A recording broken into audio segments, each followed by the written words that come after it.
بله تماشاگران نوداوی برای محمد حاجی محمود سکرتری پارتی سوسیالیست دموکرات کردستان لگلمه برای حاجی محمود سلاف لوابن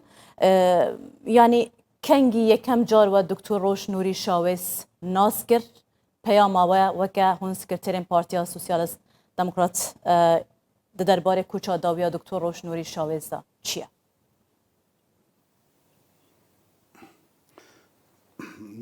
داخێکی زۆرەوە لە ڕاستیە هەواڵێکی زۆر ناخۆش و دڵتەزیێن بوو ماڵاوایی برای بەڕێز کاک دکتۆر ڕۆژ نووری شاوەیس لە ڕاستیا شتێکی چاوەڕوان نەکراو بوو لەم کاتەدا کە میلەتەکەمان پێویستی بە کەسایەتی و پیاوێکی وا هەبوو بەداخەوە بۆیە لێرەوە مێجارە پرسە و سەرخۆشی لە بنەماڵەکەی و لە کەسوکاری و لە پارتی دیموکراتی کوردستان و جەنابی سەرۆک بارزانی و هەموو لایەک بکەم لە هاوڕێ و هاوسەنگەرەکانی بکەم لە ڕاستیە من لە زیاتر لە 40 ساڵە لە نزیکەوە کاک دکتۆر ڕۆژم لە شاخەکانی کوردستان ناسی کاک دکتۆر ڕۆژ ئەو کات مەسئولی هێزەکانی پارتی دیموکراتی کوردستان بوو سەردانی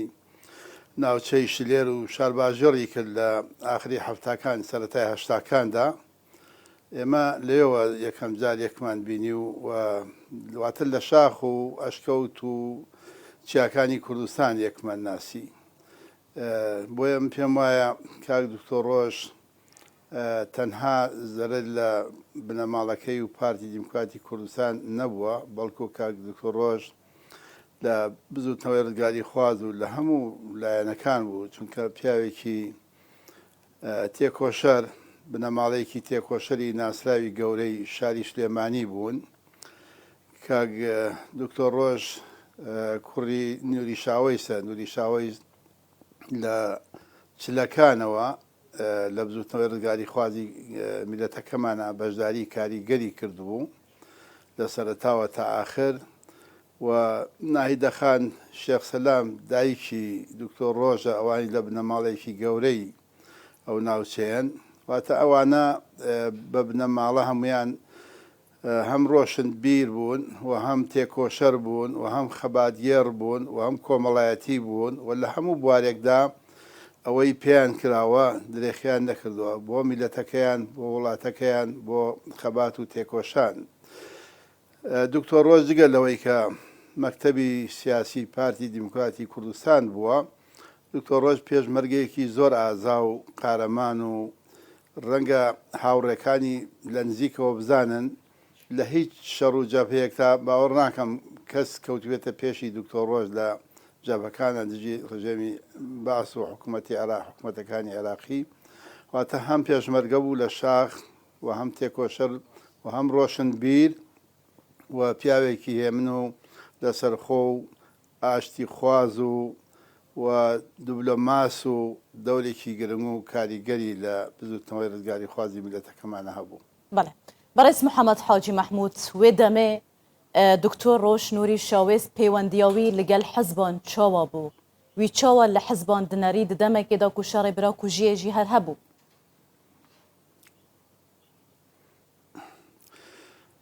دکتۆر ڕۆژ هەمیشە لایەنێکی خێر بوو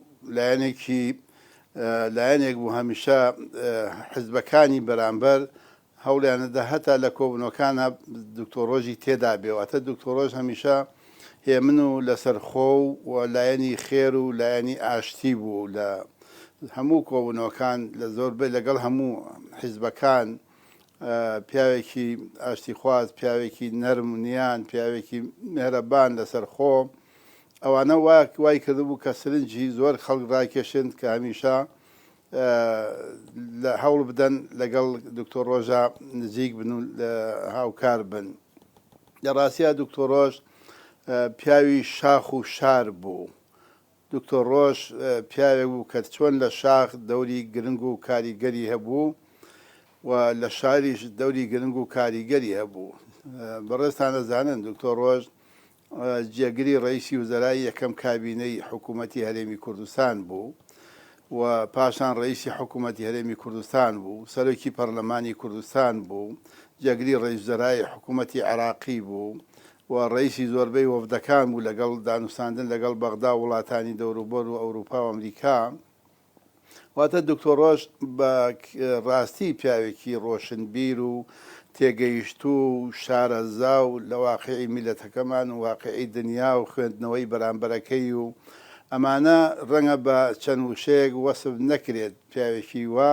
کە تەمەنی خۆی لە ناو خەبات و تێکۆشان و فیداکاری میلەتەکەیدا سەرف کردووە.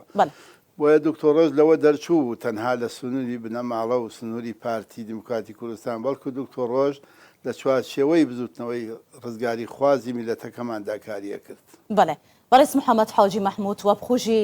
بەحەز کرد و دشاردا لەگەل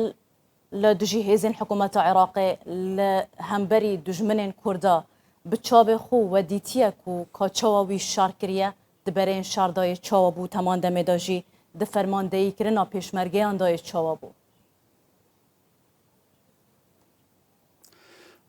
وەکو باسم کە دکتۆر ڕۆژ لەگەڵ هێزەکانی چ بەرە جیاجیەکانی جووت و بەرەی کوردستانی و لە ئەواندا وە چ لە هێزەکانی پارتی دیموکراتی کوردستان دکتۆر ڕۆژ هەمیشە ئەو کەسە بوو لەگەڵ پێشمەرگەدا لە شاخەکانی کوردستان لە جەبهەکان بەشداری کاریگەر و ڕاستەوخۆیە کرد. خۆی ڕاستە فەرماندەی هێزەکان بوو لەگەڵ هێزەکانی پارتی دیموکراتی کوردستان، بەڵام کاک دکتۆر ڕۆژ خۆی بەشداری شەڕەکانی کرد. پیاوێکی ئازا تا ڕۆژێک دووسێ پێشمەرگە بە منیان وتیان حەز دەکەین لەگەڵ دکتۆر ڕۆژ قسە بکەیت چونکە بەڕاستی ئەترسین تیا بچێتەوە ئەوانە ئەوتمان بۆوتی لە شەڕەکان لەو جەبهەیە بووین دانەنیشتووە و ماوەتەوە خۆ ئێمە زۆر هەوڵمان لەگەڵ داوەمانە. واتە پیاوێک بوو بەرامبەر بە دوژمن نەترس بوو، بەرامبەر بە میلەتەکەی نەرمونیان بوو، بەرامبەر بە خەڵکی کوردستان و هێزە سیاسیەکان ئاشتی خواز بوو و لە هاوڕێکانی شێزانن کە جێگری ڕئیسی وزەرا بوو لە عێراق بەڕاستی دیفاعکەرێکی گرنگ و کاریگەر بوون. من ڕۆژانە لەگەڵ من پەیوەندیانە کرد کە دکتۆر ڕۆژ ئەو ڕۆژە چی وتووە، چۆن توانێتی مەوزعی مەسەلەی دیفاعکردن لە خەڵکی کوردستان و لە پاراستنی هەرێمی کوردستان ئەوانە کە کاتێکدا ڕئیسی وزەرای حکوومەتی عێراقی بوو و هەروەها لە کاتێکدا ئێمە وەفدەکانە چوینە بەغدا ئەو جێگری ڕئیسی وزەرا بوو، بەڵام لە داکۆکیکردنەکاندا وەکو وایە زانی لە وەفدەکەی کوردستاندا بەو شێوەیە قسەیە کرد. بەڵێ بەڕێز محەممەد حاجی مەحموود وە بخۆژی گوت و وەکە بنەماڵە وەکە خێزانەوان هون ناز دکن و بنەماڵەیەکە دیار یا ڕەوشەمبیر یا تەکوشەر بوو پەیوەندیاوی لەگەل خەلکێ چاوە بوو، پەیوەندیاوی لەگەل خۆشەویستیاوی چاوە بووش بۆ خەلکێ خۆش بوو، باژارێ سلێمانیەک و ناوچەیەوی بوو. ئەلبەتە بۆکو باسم کردن دکتۆر ڕۆژ لە بنەماڵەیەکی ناسرا و پەیوەندیەکی کۆمەڵایەتی و خزمایەتی و ئەوانەی لەگەڵ خەڵکێکی زۆر تێکەڵ بوو هەبوو و هەتا لەگەڵ گوندەکاندا پەیوەندی هەبوو و هەمیشە خەڵکی ئەبینی و خەڵک سەردانیانە کرد واتە پەیوەندیەکی کۆمەڵایەتی گەرم و گوڕ و گرنگی هەبوو لە ناو خەڵکدا. من وەکو عەرزم کردن دکتۆر ڕۆژ چەندێک بەرامبەر بە دوژمنانی میلەتەکەمان و لە جەبهەکانە بەرامبەر بە دوژمن تند بوو، ئەوەندە نەرمونیان بوو بەرامبەر بە خەڵک و بەرامبەر بە میلەتەکەی خۆی. واتە لەگەڵ خەڵکدا پەیوەندیەکی کۆمەڵایەتی زۆری هەبوو لە هەموو شوێنەکان و کاتێکی جارجار کە سەردانی سلێمانی و شوێنەکانی ئەکردەوە بە تاکید لە شەو هەموو کاتەکان خەڵکی لەگەڵ کۆ بووەوە و خەڵک لە دەوری کۆ بووەوە لە هەموو نەکانیشا بەشداری کرد، لە هەموو بۆنە کۆمەڵایەتیەکانە بەشداریە کرد. واتە کەسێک بوو لە ناو جەماوەرەکە بوو ئاگای لە هەموو جموجوڵ و گۆڕانکاریەکان و ڕاو بۆ چوونی خەڵک هەبوو، دانەبڕابوو لە خەڵک. ئەمانە گرنگیەکی تایبەتی هەبوو بۆیان. ئەنجا ئەوان وەکو باسیشم کرد ئەوان ناسراوی ئەو منتیقەیە بوون و لە ناو پەلوپۆی خزمایەتی و کەسیان لە ناو کۆمەلگادا بە تایبەتی لە شاری سلێمانی و لە دەوروبەری هاویشتووە ناو هەموو جمگەکانەوە. واتە دکتۆر ڕۆژ کاریگەریەکی زۆری هەبوو لە هەموو بوارێکدا. من پێم وایە کەسێکە کەوا بابی دایکی ئەمانە هەموو لە مەکتەبی سیاسی پارتی و سەرکردایەتی پارتی و بزوتنەوەی ڕزگاری خوازی کورد و نەماڵەکەیان و براکانی و هەموو ئەمانە هەمیشە دیار بوون لە ناو خەڵکا. بەڵام بە تاکید دکتۆر ڕۆژ ڕەنگە بە ئاسانی نەجێگەکەی پڕ بێتەوە و نە کەسێکی تر وەکو دکتۆر ڕۆژ دروست بێتەوە، چونکە تەجروبەکانی ئەو ماوە دوور و درێژە ئەمانە هەمووی کاریگەری زۆری هەبوو لە هەموو ڕوویەکەوە، وەک پێشمەرگە، وەک دوولەماسیەک، وەک کەسایەتێکی دیار و ناسرا و چ کەسایەتی لە بواری کەسوکاری دایکی و چ کەسوکاری بابی و ئەمانە هەموو کاریگەری خۆی هەبوو و هەروەها وەک فەرماندەیەکی پێشمەرگە، وەک کەسێکی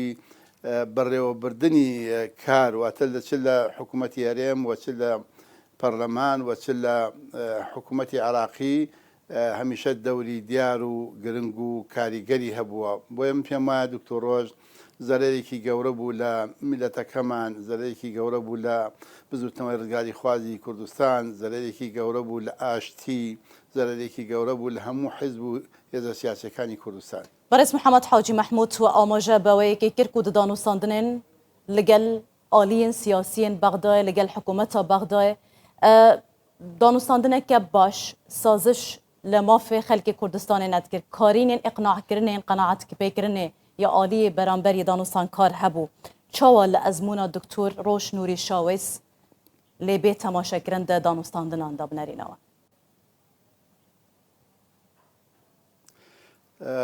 لە کاتێکیشدا جێگیری ڕئیسی وزەرا بوو لە عێراق، لە کاتێکیشدا کە کۆبنەکانی مەسەلا ڕۆژانەی یا هەفتانەی وەزارەت ئەکرا لە عێراق و لە کاتێکیشە ڕئیسی وەفدەکان بوو بۆ عێراق، من معدەل ئەو وەزیرەکان لەوێ کەسە نزیکەکان معدەل پەیوەندیان بە منەوە کرد. من ئەم پرسی مەوقیفی وەزیرە کوردەکان چۆن بوو، مەوقیفی کورد لە ناو کۆبنەکە چۆن بوو، هەمیشە یەکەم کە دەیان و دکتۆر ڕۆژ ئەمڕۆ مەوقیفی زۆر باش بووە و دیفاعی کردووە و هیچ سازشێکی نەکردووە بەرامبەر بە هیچ شتێک. هەمیشە ئەوان هەواڵەکانیان وا بە منەدا لە ڕاستیە و خۆشم لە زۆربەی کۆبنەکانە کە بووم. دکتۆر ڕۆژ مەوزوع سیاسیەکانی زۆر باش ئەخوێندەوە، زۆر باش ئەی پێکا، ئەیزانی ئەو بەردە لەسەر چ دیوارێک دائنێت. ئەمانە هەمووی کاریگەری هەبوو، چونکە دکتۆر ڕۆژ لە ڕاستیە خۆی بە معنە پیاوێکی ڕۆشنبیر و شارەزا و تێگەیشتوو پێگەیشتووی ناو قاڵبووی ناو بزوتنەوەی ڕزگاری خوازی کورد و سیاست و هەر لە بنەماڵەکەشیانەوە تا ئاگاتە ئاخر ئێستاش واتە لە قاڵبووی ناو سیاست و بواری